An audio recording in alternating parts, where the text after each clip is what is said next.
Hi everyone, welcome back to the No Buy Seat. This isn't going to be good. You can really tell that the summer has been in the last quarter and that I've been off and enjoying myself quite a bit. Spending has happened. Now, on reflection, in terms of my actual rules, I think some of it we can get away with, and that's the whole point of having the rules, but I'm not going to try and sugarcoat it. There's been a lot of spending, more than I had realised. When I went back through everything, I was kind of shocked, like, how can I come on camera and talk about no buys and low buys, and this has been my last 3 months. But I'm going to break it all down for you. We're going to be honest, and so let's jump in.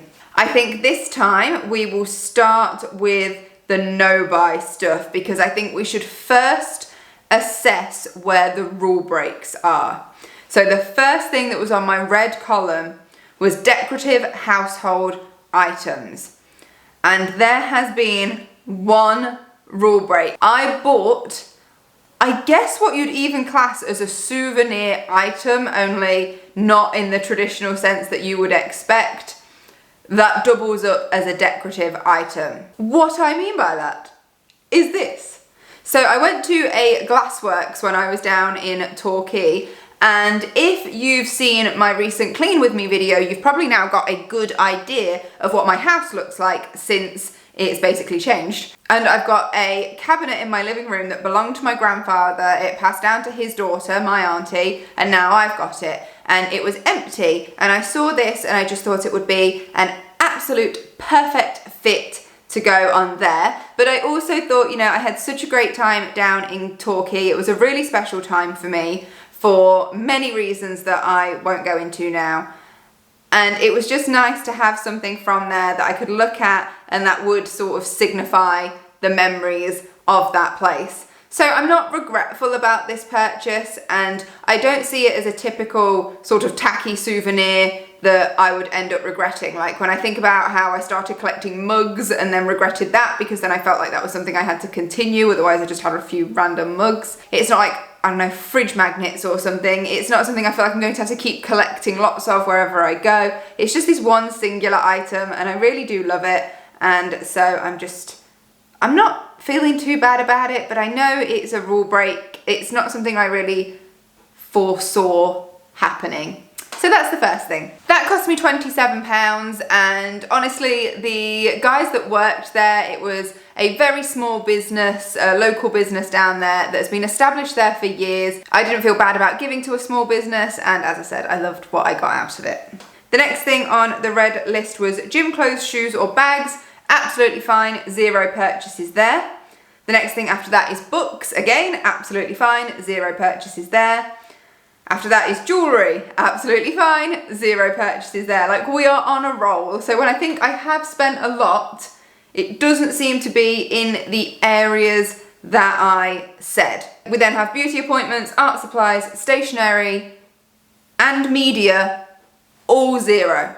So actually, I know when you hear some of my numbers, there is going to be shock. There is going to be, Charlotte, what are you doing? But in the areas I said I wouldn't spend, I'm all right. And then I've got food on the go, takeaways, and unhealthy snacks. That is really hard for me to measure because of being out so much over the summer, being on trips and little holidays, visiting people, friends, family. I've honestly been all over the shop. I barely felt like I touched base at home over the summer, and so I was eating out a lot, and when I went through my statements I couldn't really work out whether that was like a snack on the go or whether we were actually out for dinner, and it was really hard. So what I've done is I've put all the costs of food and drink together in one big one, and I will class that under the experiences stuff. But just know that if I'm being completely transparent, there were times when I would have picked up a snack that I shouldn't have. So that would have been in the red section and breaking rules, but it was so difficult to work out what was what. But that's it for the red section. So my one ornamental item and then a few snacks on the go when I've been out and about. Which then moves us into the amber section, which is supposed to be the low buy section, and this is where it starts to break down a little bit, because whilst we say low buy, some of these were not low. So we've got practical household items. Well, in fact, there were 0 of those. So even though I do give myself the flexibility, if I need anything, I didn't need anything. And it's nice for me to know that I didn't splash out unnecessarily on something I didn't need, just because in the rules I technically could if I wanted to. Going to come back to clothes. I then had rings, which at the time of setting these rules, which I think was about March, was it? When I relaunched my channel, March or April, I think.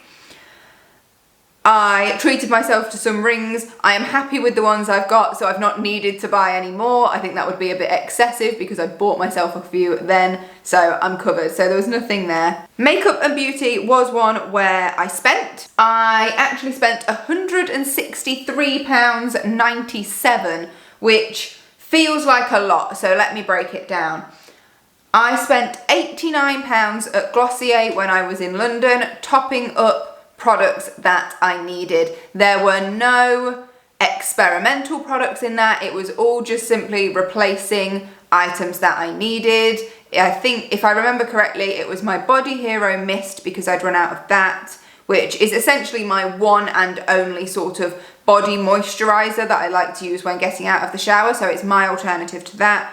I rebought the Invisible Shield SPF, which is very important, particularly in the summer. I bought Boy Brow. I feel like that's probably about £89 with those. There might have been something else. It could have been a top-up of Wowder. It could have been Perfecting Skin Tint, because I use these things all the time. And I've been to the Glossier store twice now, so I'm trying to remember which things I bought which time, but that was essentially that. So I don't feel any harm in what I bought there. They were just replacements. However, the other £74.97 was a skincare subscription. I've mentioned it before. It's £24.99 a month, and I was using it to try and help with my acne, and about a week ago I cancelled it. It worked for me for a good period of time. It then stopped working for me, and I got in touch with them and they changed the prescription in it, and then it worked for a bit longer, and then it stopped working again. And I really just don't want the hassle of that. I don't want to be paying out £24.99 a month for something that sometimes works, but I can't rely on it. So I would rather just not bother. And I'm going back to very sort of basic cleansing, and I'm actually going to start exploring my skin from a sort of what I'm eating and drinking point of view, and seeing if I can make any difference there. I'm very aware that it's mostly hormonal, and there's probably not a lot I can do about it. So I have cancelled that subscription now, so that shouldn't be a cost from this point onwards. I kind of feel bad about the £74.97 on the beauty subscription, knowing it only worked part of the time, and so the other part of the time it was basically a waste of money, but I'm fine about the Glossier. Then we've got hair appointments. I've not had any more hair appointments since the last one I told you about, which was when all my hair just frazzled and I had to have it all chopped off. It's very slowly starting to grow back. I want my hair to be long again. I was gutted that I had to have it cut in the first place, but it is starting to just get a little bit untidy at the bottoms again, so maybe in the next quarter I'll just have to have it tidied up again. But it has grown this last little bit quite quickly, so I'm okay with that. But 0 on beauty appointments. Hobbies, there's been a new sort of turn up for hobbies over this quarter, and that's because I've mentioned it in other videos. I've started to go horse riding, so I have had 2 lessons, which in total have cost me £64. They've only been half-an-hour lessons, and so far I am loving that. I'm loving that as a new venture, as a new hobby, and I'm really hoping it's something that as a skill I can start to develop. So that's been great.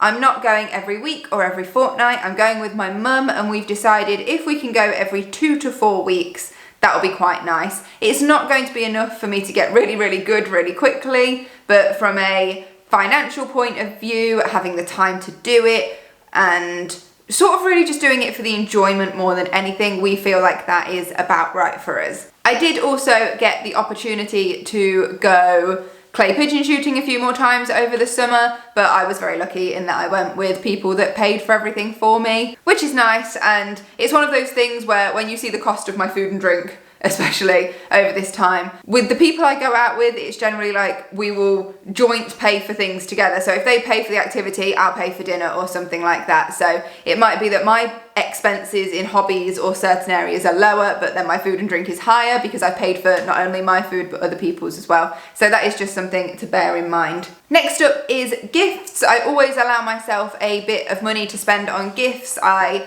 like giving gifts, I like choosing out gifts for people, and I ended up spending £150.24 on gifts over the last 3 months. That did include a £20 sponsorship to someone in my family who's raising money for charity, and I just included that in there, though I suppose you could put that separately as charitable giving. I had a couple of birthdays, and I also sent a thank you gift, so that is all included in that. So then that just leaves on this list experiences and trips. So I've done experiences and trips as a separate thing to food and drink, but try to bear in mind that this has been my kind of total expense over the summer and all the things I've done because of the way I've worked it out with people in terms of paying for things when I've been.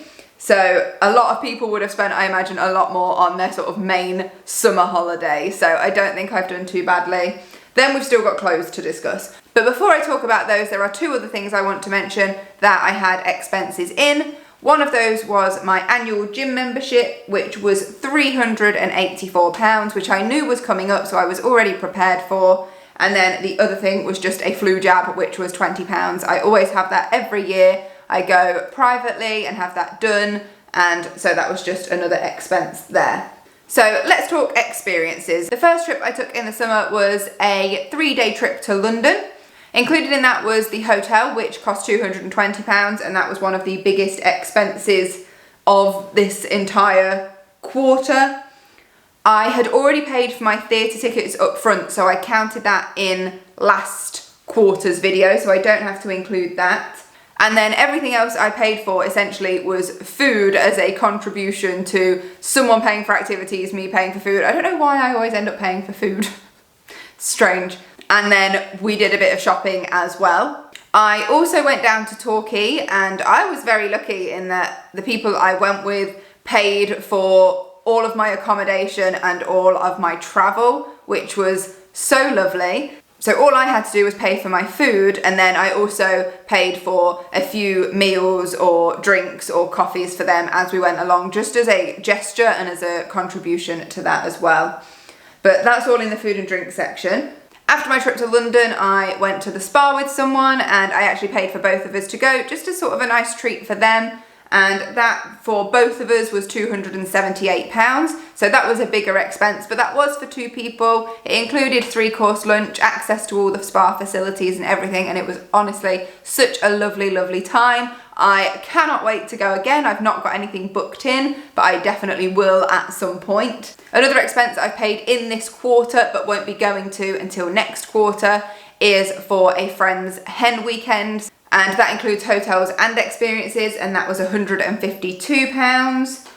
And then I've also paid for just a little show, which was only £25, that a friend and I are going to in November. So those are all the things I've paid for there. I feel like they are all very valuable things I've paid for, no sort of money wasted, all very enjoyable, nothing really silly and frivolous.